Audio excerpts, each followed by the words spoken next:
আসসালামু আলাইকুম বন্ধুরা। আশা করি সকলেই ভালো আছেন। আজকে কোন বিষয় নিয়ে আলোচনা হবে তা অবশ্যই থাম্বনেইল দেখেই আপনারা বুঝতে পারছেন।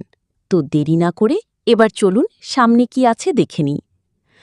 আল্লাহ একদা ফেরেশতাদের ডেকে বললেন, আমি পৃথিবীতে খালিফা অর্থাৎ প্রতিনিধি সৃষ্টি করতে চাই। বলো, এ বিষয়ে তোমাদের বক্তব্য কি? তারা সম্ভবত ইতিপূর্বে সৃষ্ট জিনজাতির তিক্ত অভিজ্ঞতার আলোকে বলল, হে আল্লাহ, আপনি কি পৃথিবীতে এমন কাউকে আবাদ করতে চান যারা গিয়ে সেখানে ফাসাদ সৃষ্টি করবে ও রক্তপাত ঘটাবে? অথচ আমরা সর্বদা আপনার হুকুম পালনে এবং আপনার গুণগান ও পবিত্রতা বর্ণনায় রত আছি।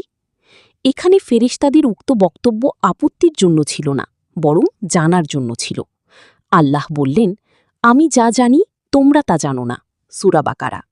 অর্থাৎ আল্লাহ চান এই পৃথিবীতে এমন একটা সৃষ্টির আবাদ করতে যারা হবে জ্ঞান ও ইচ্ছাশক্তি সম্পন্ন এবং নিজস্ব বিচার বুদ্ধি ও চিন্তা গবেষণা সহকারে স্বেচ্ছায় সজ্ঞানে আল্লাহ বিধানসমূহের আনুগত্য করবে ও তার ইবাদত করবে। ফেরেশতাদের মতো কেবল হুকুম তামিলকারী জাতি নয়। এরপর আল্লাহ তাআলা মানুষ সৃষ্টির কাজ শুরু করেন।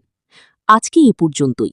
সামনের ভিডিওতে মানব সৃষ্টির রহস্যময়ী আরও চমৎকার ঘটনাগুলো আমরা নিয়ে আসব। সবার আগেই এমন রহস্যময়ী ইসলামী সকল অজানা তথ্য সবার আগে জানতে আমাদের চ্যানেলটি সাবস্ক্রাইব করুন।